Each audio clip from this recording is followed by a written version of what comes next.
Hey, it's Manny. There's obviously a few different ways to skin a cat, and there are a few different ways to complete the Iron Horse raid. In this video, I'm going to cover how my group handles the control room during boss 2 of the Iron Horse raid. I give you a build, and then cover the entire fight. If you do this boss differently, let me know in the comments below. I'm always interested in how other people complete things. Before we start, if you're new to the channel, please hit the subscribe button and ding that notification bell so you know when there's new videos. And if you're looking for someone to game with, you can find me and other players in the Militia Discord server. The link is in the description below.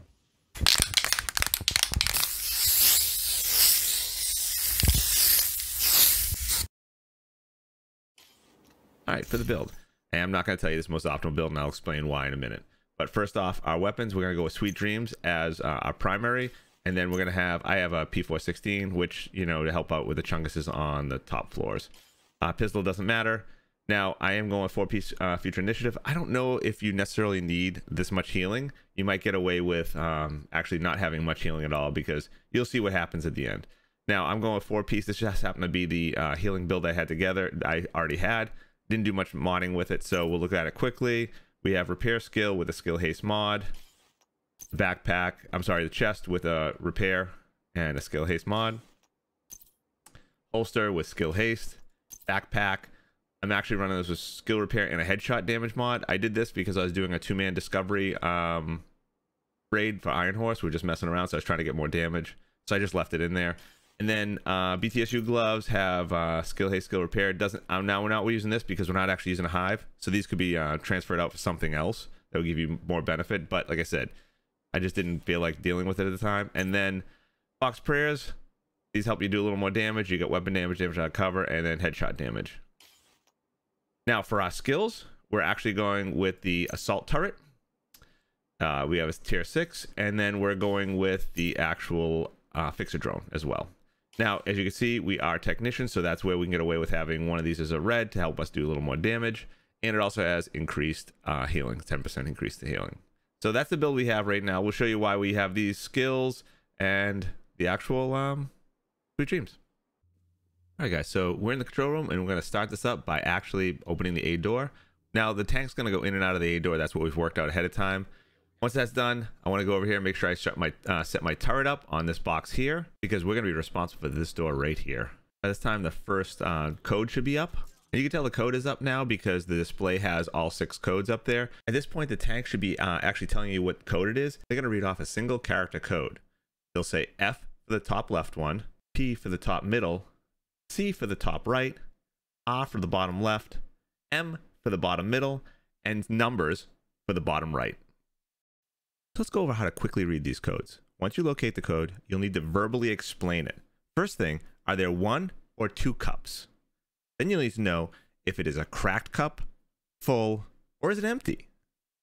Then, is it on a hook or a conveyor? Finally, is it moving? You'll know it's moving when you see an arrow with the picture. So now I'll show you how I'd read these ones. So the top left one is a full cup on a conveyor. Top middle is a full cup on a hook. The top right is an empty cup on a conveyor. The bottom left is empty cup on a hook. Bottom middle is empty cup on a conveyor moving.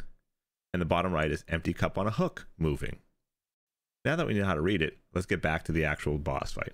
For this run, it happened to be C.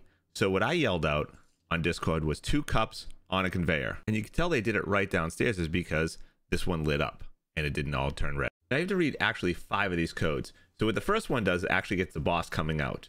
The next 4 will actually fill the crucible up, and you'll see that in the display in the middle of the room. Each code takes a few seconds or minutes to come up. So what I'm doing right now is just watching my door to make sure that the chungus and the guy that shuts the power off doesn't come up. Next set of codes are up. It lights up. Tank tells me what the codes are. I read it off to the guys down below. When we look at the screen, they obviously did it right. It happened to be P that time, which is a full cup on a hook. And you can tell it's full because it's white in the middle of the cup. Now we're just waiting for our third code.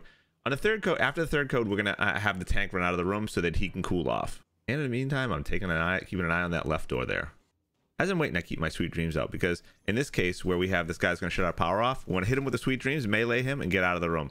The whole idea is just stop him. You have a partner up here that's actually going to take out the chungus.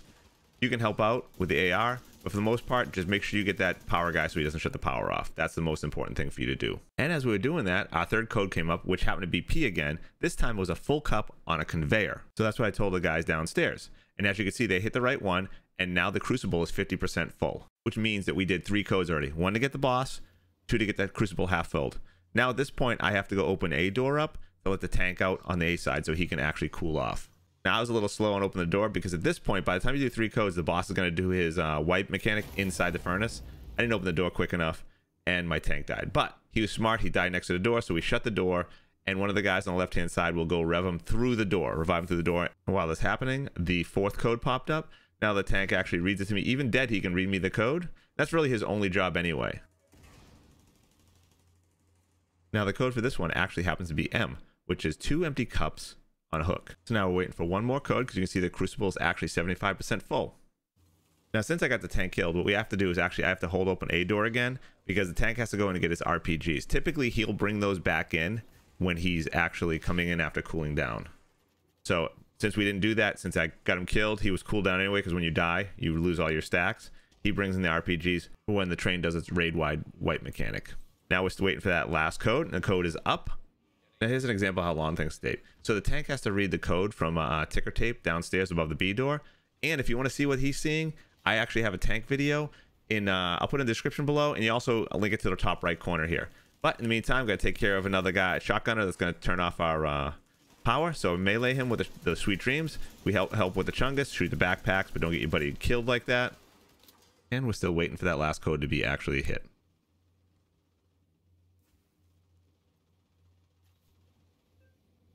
There it is, it's done, and you can see we're actually at 100% now in the crucible. Now at this point we have to go and interact with the crucible itself, the hook that will move it. It does take a second for it to actually come online, so when I come over here it's still locked, but give it a second. Now it's online. Hold F down and move the crucible. Now I have to move the crucible 5 times, but the first 3 times you need someone downstairs to actually shoot the locks off the crucible. Now we actually open up a door to have the 2 guys at A, which happens to be a healer and a DPS, come through. The DPS is gonna take care of those locks, and I'm gonna watch from the window and keep moving the crucible so he can keep shooting the locks. As you can see, my partner, I communicated with him. I saw guys coming through that door, so he went over and took care of the guys gonna shut the power off and the chungus. Now I'm just waiting for this lock to be taken care of, and I'm going to move the crucible. All right, so once they shoot off the first lock, we move the crucible again, and they have to shoot off the second lock. Now we move the crucible a 3rd time, and they gotta shoot off a 3rd lock. 3rd lock is gone. We move the crucible over the train, and then we wait a second. We have to move it one more time. We're going to actually dump the lava from the crucible onto the train itself. Now we go move on to the water phase. Now at this point the tank's ready, so we tell them to send us water. With 73, we got to be between 80 and 85, and once you can activate water, get that F button pressed down so you can activate it. Now you're simply going to move over here. At this point your glass is broken, so it's a good time to take out your fixer drone. And the other thing you got to do is tell everyone all DPS should be moving to the B door at this point, and you're going to run over and you're going to hold down the B door. Once everyone's inside, you wait for them all. They'll tell you when they're all set, and once you get the go ahead, open that door, let them all through. They're going to run into the furnace room, and then once they're in, you're going to let go of the door, close the door. You're going to go back over the broken window and help take out the boss. That's it for now, boys. That's your job. And I do hope you enjoyed this video and found it helpful. If you did, please hit that like button below and leave a comment if you have any questions. If you'd like to see more content like this, then please smash that subscribe button. And you can also hit me up when I'm live over on Twitch at twitch.tv/maniarchy, where I stream Friday, Saturday, and Sunday evenings starting at 10 p.m. Eastern Standard Time. Till next time, agents, happy hunting.